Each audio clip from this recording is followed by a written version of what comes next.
France versus South Africa, 9:10 Sunday morning. Clash of the Titans, this one.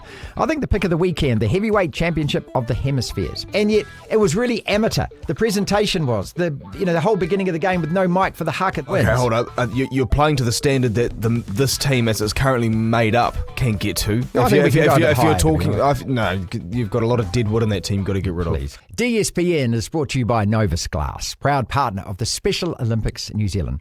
The Special Olympics New Zealand National Summer Games is in Christchurch, Otautahi, this December. Across New Zealand, Aotearoa athletes, clubs, volunteers and families are getting ready, training, supporting each other and celebrating as the flame of hope travels down the country. Text Novus to 3598 to support our athletes. That's Novus, Novus, to 3598 to support our incredible athletes at the Special Olympics in Christchurch, Otautahi, this December. Notice it, Novus it. Welcome to the DSPN. Team New Zealand's in trouble. Oh, he's done it again, Ricky Herbert. The Devlin Sports Podcast Network. DSPN, welcome to it. Here we go. The weekend is on us. So much sport to watch. Very shortly, I'm going to outline my personal favourites, what to sit down in front of the box and go goo goo gaga ya ya rah rah over this weekend. Our subscription model launches today. Now, if you follow a lot of podcasts, you know that a fair few people do this where they ask you to subscribe, not just hit the subscribe button on YouTube. We still want you to do that, of course. We're 17,000 plus subscribers, want to get to 20,000 before Christmas. So if you can, hit like, hit subscribe, all of that for us. This is the join button on YouTube next to that. And for a couple of bucks a week, we're going to provide a whole lot of extra content just for you. You can email us, dspn@rover.nz, and we'll personally respond to your emails, put a whole lot of other extra opinions, just bits and pieces throughout the weeks and behind the scenes footage as well. So that launches today. Thank you so much for all the people that have subscribed so far. As far as Spotify video goes, you just look for the extra benefits banner, click that, follow your nose, same thing. Tony Johnson on the podcast today, as well as we reflect on the naming of the All Blacks to play Scotland. And yeah, there are one or two surprises in that. Mailbag to follow this big time sermon. Here we go. Marty Sermons, brought to you by WebWonks. Generate online leads with WebWonks. Doctors for your Google data. We live in an amazing, amazing world, and it's wasted on the crappiest generation of just spoiled idiots. As we sing from the football terraces, here we go, here we go. Here we go. So much great sport on this weekend. A half dozen rugby internationals, plus the Kiwis versus Tour Samoa, Pacific Nations Cup final. There's A-League, there's everything. Look, the only problem, what to actually watch. Because let's be honest, it's nigh on physically impossible to sit down and watch the full contest for every single sporting encounter this weekend. Alongside all the oval ball codes, there's Premier League, Basketball, A-League, Black Caps, F1, Kiwi Ferns. I know I've forgotten some. But my favourite four, all football codes. 2 rugby, 1 league, 1 round ball. All Blacks versus Scotland, 4:10 Sunday morning, a must. Second leg of the Grand Slam Tour. And if you're like me, you've got to get up and watch it live. Not later, not on record, not trying to dodge spoiler texts and score alerts all morning. Then France versus South Africa, 9:10 Sunday morning, just a couple of hours after. Clash of the Titans, this one. I think the pick of the weekend, the heavyweight championship of the hemispheres. 6 Nations versus Rugby Championship. Pure bragging rights on the line. Hopefully both teams treat it that way. Stronger sides, full intensity. Desperate to win, terrified to lose. It should tell us a hell of a lot about where France are really at as well, given the version that we saw of them down here in July wasn't close to their best 15. Then after a recharge, chores, family, lunch, I got a bit of gardening to do, whatever earns you your couch rights. Kiwis versus Tour Samoa, 6 p.m. Sunday. Look, if this is anything like that first encounter 2 weekends back, it's going to be brutal. Ferocious, physical, fast, 2 monster packs, 2 sides who genuinely think they can take down the Kangaroos at next year's World Cup. Squeezed in before all of that, the Phoenix versus Auckland A-League derby. It's Saturday night, 7 o'clock. Now, even if you don't usually tune into the A-League, this one is well worth a look. It's the old firm, Wally versus Orc, plenty of fizz and bragging rights at stake. It's always rowdy, it's always niggly. Proper them versus us stuff. Love it. So that's my fave 4. All Blacks, Scotland, Springboks, France, Kiwis, Tour Samoa, Phoenix versus Auckland. A weekend of world-class theatre, drama, passion from international stage to local showdown. If that lot doesn't thrill your thrillometer, if you can't get up for those, I can't help you. Sport, glorious sport. You've got the time to spend so much of it on this weekend. It's mailbag time, Lachlan, and this is where we take the comments that you have made to us during the week across social media, DSPN YouTube channel, and we comment back. Thanks again to Novus very much for supporting this program, this podcast, this show, as we like to call it. And that means if you like us and like what we're doing, a couple of things to ask in return. If you could tell somebody else about it, you think you might know somebody else that might like to look or listen, keep hitting that subscribe button for us. The new subscription service, hit join as well if you are on the YouTube channel and you want to get some extra behind the scenes kind of content and opinions. And if you're making a consumer choice and you notice a crack on the windscreen, notice it, Novus it, we would appreciate it. Thank you so much to Novus. It's mailbag time, Lachlan. Let's kick it off with Jono 9761. Only in New Zealand would people be complaining about a 13-point win over the third, fourth best team in world rugby. South Africa would be happy with that win. A lot of comment coming in about the Irish result and the post-match that we did on Sunday. We'll be live again this Sunday after Scotland, All Blacks, and of course South Africa versus France. And just remember that is just the emotion of the event and the game. So we're not kind of over-analysing it. I leave that to the experts who we bring on during the week. This is just me and Lachlan. We've both been sitting there screaming and yelling on the couch and so forth, and that's kind of the natural reaction you get. I do cop the criticism on the chin, and I do acknowledge the fact that, yeah, I was harping on all week about just wanting a win at any cost, just score more points, all of that. And then, of course, at the end of the game, I'm sitting there and I'm going, we didn't play very well. We didn't play very well. No, because we didn't. And I will never apologise for, I can't speak on your behalf, because I wasn't saying that last week. But I will never apologise for a gut reaction to how my teams perform. Because I've had long-standing, tumultuous, almost toxic relationships with my sports teams, and I've been very blessed this year with some of them. But I'll never apologise for those reactions. One of the things that has been brought up during the week is simply that, you know, if you're winning, are you playing well? And I like to use a lot of football analogies because I think they're quite simple to explain it. Man United had 3 wins in a row there. Sunderland, Liverpool away, and then Brighton at home. 3 wins in a row. Are we playing well? We beat Liverpool at Anfield for the first time in 10 years. Are we playing well? No. No, we're not playing to a standard I think that team should be playing at, but we're getting the wins. Okay, hold up. You're playing to the standard that this team, as it's currently made up, can get to. If you're talking, no, you've got a lot of dead wood in that team. You've got to get rid of. Until you do. You're a point ahead of us on the table, the fancy dancy champions. Until you do, that team's ceiling is pretty. We're low. not arguing about this. Josh-TB9YQ. I'm not sure shrugging off poor performance, regardless of results, is constructive. What is it about us that's first 60 is so concerning? Continual patterns side to side, no go forward carry, struggle to win territory through kicking, set piece, inconsistent kick chase. You can read that there on the screen. I think that's where I was getting at as well, is that, you know, I just don't think that you can look at the result, even though I'm going to say it again this week, I just want us to beat Scotland, but I think you've also got to take time to look at the totality of the performance, because that's what the opposition are doing. The opposition coaches don't just look at the score at the end of the game and go, oh, the All Blacks won by 13 points. Geez, they must be good. They must be playing well. They go through the tape and go, oh, vulnerable there. Still can't catch the high ball. We can attack your line out because that seems a bit wobbly at the moment. So we like to bring up all this. But again, it's just discussion is all it is, isn't it? It's just to and fro, and it's just sports fans having a hack about it. That's all it is. And if you agree or disagree, we love it. Yeah, again, you don't need to defend it. It's just an opinion. Rory7590 says, criticism is great and is in fact the bedrock of All Black rugby and the primary reason for their historical success and legacy. I don't know if it's primary. I think that the players probably are the primary reason. But, you know, we do have to hold them to account. That's what our job as fans are, because this team is our team. And we're continually told we're only custodians of the jersey.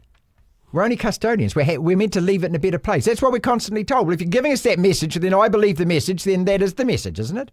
Yeah. All right, on we go. The problem with the question of playing well or winning is that we don't want them to play well. We want them to play with intent, to commit, to have impact. So this is mega dollar. We've got lots of feedback on this. I won't go through them all. But I think the message is clear that, look, again, we are allowed to deconstruct our performances, because we always have as All Black fans. I detect a shift, and I liken it to the way that a lot of Warriors fans are. A lot of Warriors fans online are. A lot of the keyboarders are that, support the boys, go the boys, let's go. It's all that rah-rah stuff, and seem to be quite happy with never winning. You know, and this All Black side can never be allowed to slip into that mentality. I don't think they will. I think you're sort of jumping to a conclusion there. For starters, everyone's got their own how they want their team to perform, whether they want them to look good or whether they're happy with the result or with the win. You know, people when we were winning so much in the 2010s were saying, moaning about it. We're winning too easy. And then those same people are now saying that, isn't it great that World Rugby's even? And you've got people who were happy that we were winning a lot and are now moaning about it. Everyone's got their own standard. There's no right answer. We're all just fans. We're not experts. There you go. Our connection to this team isn't because we know so much about rugby and we're so analytical. We're connected to it because it's part of our... It's New Zealand's lifeblood. It's the All Blacks, okay? So however we unpack them, we view them as up to us. Now, if you're getting personal, the way that people start to get a bit personal about Ian Foster, that's when you're overstepping a line. No one's getting personal about Razor. I don't think anyone's getting personal about some of the players. So as long as it doesn't get to that point, we're fine. Talk about the team however you want. If you want them to perform well, really, really well, but lose, great. If you want them to win, whatever. I think the majority of fans, though, want this team to win because, look, the All Blacks aren't the Warriors. The Warriors, with all due respect, have been to the finals, granted, twice in the last 3 years. Yeah, it's pretty good effort. Prior to that, once in 11, I think it was. They've been to 2 grand finals in their history. I think in terms of one win away from a grand final, it was about 4 or 5. You can correct me if I got that wrong. It's a team that has never won. Now, nothing against the Warriors, but they are so far away from winning a premiership. It's not even funny, to be honest. They're one of 3 or 4 teams in the competition right now who've never won it, along with the Dolphins and the Titans. There's 3 of them. The Dolphins, the Titans, and the Warriors. The difference between the Warriors and those other 2, the Titans were established in 2007, and teams on the Gold Coast in Australian sport never do well, and the Dolphins have lasted for a couple of years in the NRL. The All Blacks have won World Cups. The All Blacks, even since Ian Foster took over up until now, have won a lot more than they've lost. The win percentage is above 70. The Warriors have teetered below 50 for a long time. They're 2 very different teams. The point at which the All Blacks start only winning 45 to 50% of their tests, that's when we've got a problem. Well, my point is... I'm just saying, fans will go nuts. They'll be irate. We're not at that point yet. My point is that the other thing is that I just don't buy into this, you're not a true fan. Look, everyone expresses their own fandom how they want to. I think everyone, and if you want to be a fanboy and a rah-rah, I'm happy with that. But I don't support my team like that. I've had massive arguments with Miles, my mate Miles Davis, about this. Remember when Moyes was in charge of West Ham? Oh, he couldn't stand it. And they were winning games and they won a European trophy. And he couldn't stand it. He said, you don't understand. That's not what football's about. Football's about entertainment. It's not about, compressing and winning 1-0 and basically not attacking. He said, our team isn't that team. We were born on wanting the ball, wanting to attack the other side, wanting to actually thrill the fans. And he said, I'm not having this. And I keep asking, well, what's more important to you, winning or playing like that? He said, in terms of my team, I want them to play like that. Because that's what I've been supporting for 60 years. Yeah, but you've got to remember, I've been following the All Blacks for 50 years, which is probably a lot longer than most people who follow the podcast have even been alive. So my view on the All Blacks is born of something that grew from when I was 11 years old, as opposed to in the last 11 years, say. And I think you might have a different perspective. No one is, as Lachlan says, is right or wrong on this. No one's right or wrong. Okay, we have a different way of looking at it. There's 2 things. One, the difference between now and when you were my age is you've got the internet and social media, so you can see the variety of opinions a lot more. When you were my age, you didn't have that stuff, and you were probably around a lot of your mates and your family who probably thought the same thing, because we tend to gravitate towards people who are similar to us. Right? Yeah. Like my dad, for example, loves the All Blacks, loves the sport, more of a motorsport person, but if the All Blacks lose, he's not ripping his hair out. He doesn't care, because he knows there's more important things in life, like his family and his job and his livelihood and whatnot. He's a sensible human being. Yeah. In terms of what Miles says, I'll never say Miles is wrong, and I really like Miles, but the reason he thinks that way is because West Ham aren't a Man United or a Liverpool or an Arsenal or an Everton, say in the 80s, who have won a lot of bits of silverware and been continually in contention. Yeah. That's not a criticism of Miles of West Ham, but his idea of what's important is totally different. Whereas you and I, as a United fan and a Liverpool fan, we want silverware. We all have a different way of looking at it. We welcome your comments. This is why we do the mailbag section as well. Bob Dinmore. Something is fundamentally wrong in rugby in the haphazard way it is adjudicated. This is a long text. It spreads over a couple. He makes some really good points just about the pedantic nature of the refereeing, the fact that that was meant to be a spectacle in Chicago, the fact that World Rugby couldn't put an egg on a piece of toast, that they couldn't coordinate the television footage, that they don't even think about it in advance to make sure that the right camera crew is filming it. And if you asked, as great as the Sky Sport rugby guys are, and I think we present rugby and as good as anyone in the world does, if you ask them to all of a sudden go straight to Chicago and film a Bears NFL game, I bet the angles and the way they filmed it wouldn't be satisfactory to a lot of NFL fans, simply because it's a different job. It might be behind the camera, director in the box, but it's actually quite a lot different. And I think that this is World Rugby. You know, somebody's got to take responsibility for this. You knew this fixture was coming. You knew what the importance of it in terms of that market and to that audience is. And yet it was really amateur. The presentation was the whole beginning of the game with no mic for the haka. Some of the what you expect to see missing. Just the wrong camera placement, going to the wrong camera at the wrong time, not having the screen coordinated so the ref could actually see what the hell he was looking at for 10 minutes. All of that kind of stuff. I agree with you, caller. I just think that can't you have a Sky Sport floor manager of sorts in there directing the cameras themselves? Why wouldn't you? Yeah. I mean, that just seems... Well, because then you've got camera operators who probably work overseas and they've contracted in. I'd imagine that's how it works. Instead of flying but that over would all have been your common equipment. sense to me, that you would have had an overall guy, or actually give it a dummy run. But some of them might be confused. But give it a dummy run. Like you'll say, cut to this camera. They'll be like, why am I doing that? We don't do that usually for NFL. Give it or a something. dummy run. Yeah, there was clearly no dress common rehearsal. sense. Yeah. Doesn't exist in this world anymore. Quickly on the Ireland thing, just to finish with, Miles Taylor says the current state of the Kiwi rugby fan's soul, needing to win all the time becomes joyless. To lose, tragic. It's a game. I don't think so. I still revel in every time that we win, but I will analyse the game and I will look at it deeply and I will be unhappy with certain aspects. It's the same as every team that I support. The word tragic, I always save tragic for something that is tragic. Losing in sport's not tragic. Losing in sport. I appreciate your comment though, mate. Different fans have different opinions. I kind of get what you're saying. I saw a South African rugby fan complain on Twitter about Beauden Barrett calling him a terrible person because he intervened with the judicial process and it meant that Tyke Byrne didn't get as much of a penalty as he should have. And this was a South African rugby fan complaining. I just thought, okay. The Marathonamos. And this is talking about the battle of the sexes, and we spoke about this during the week that Kyrgios is playing Sabalenka. He says the difference between Bobby Riggs and Kyrgios is Riggs was 55 and long retired when he played Billie Jean King back in 1973. And Kyrgios... Yeah, and he threw the match as well, didn't he? Look, and I replied to that by just saying the difference is back then it was an issue and people genuinely cared about it because there was that whole Roe versus Wade thing that was going on, the big abortion debate in the States. There was... a hell of a lot of the birth of the feminist movement through the 60s and into the 70s and the imbalance that was going on then in terms of prize money, in terms of everything else. So it was an important match, even though Riggs was 55 back in 1973. I remember it as a kid. I was only about 8 or 9 years old, but it was quite big news at the time, a man playing a woman. This Kyrgios versus Sabalenka thing is a made-for-Instagram load of bollocks is what it is. They're both in the same management company and they're playing it in the Middle East. Just stop it, mate. Yeah, just please leave it out. I got a couple to finish with, and you're going to love these. And this is kind of maybe a little bit strange. From Greg Booth, 1551. Who does not love TJ? Capitals. Love TJ. Yep. Simply the man. He could have my children if I was a woman and I was 30 years younger. How old are you now then? Okay, so I'm sure Tony... TJ's relatively seasoned. I'm sure Tony will make time to send flowers to your younger female self.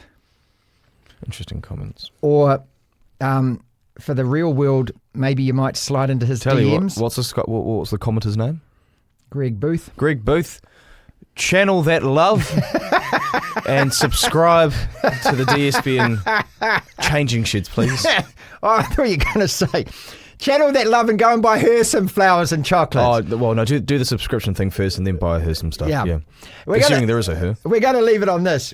And this is a photo that we put up on Instagram this week. And it was a mate of mine was flying back from Palmerston North to Auckland during the week. And he gets on the plane and he looks across and there's a guy on his phone dialing up the DSPN podcast. Really? Yeah, to watch on the phone back. So whoever you are, we don't know who you are. I'd love to get in touch with you. Is it landscape or portrait? How is he hold? What is it? It's awfully close to his crotch. Jeez. Just stop it, mate. No, he's on the Instagram. Okay. He's looking at a social clip. There you go. So let's just hope that he actually clicked the podcast link. Yeah, thank you so much for that. Again, leave a comment on all the social medias or on the DSPN YouTube channel. We absolutely love it and we deal with it with Mailbag every single week. Huge thank you to Novus Glass for sponsoring this episode of the DSPN and for being a proud partner of the Special Olympics New Zealand. This December, over 1,200 incredible athletes, along with hundreds of volunteers, coaches and other support staff, will be making their way to Christchurch or Tautahi for the Special Olympics New Zealand 2025 National Summer Games. Novus Glass is proud to be supporting something special, and you can help support the athletes too by texting Novus to 3598. That's Novus, Novus 3598. Thanks again, Novus Glass, for supporting us here on the DSPN. Windscreen, crack or chip, notice it, Novus it. This is the DSPN.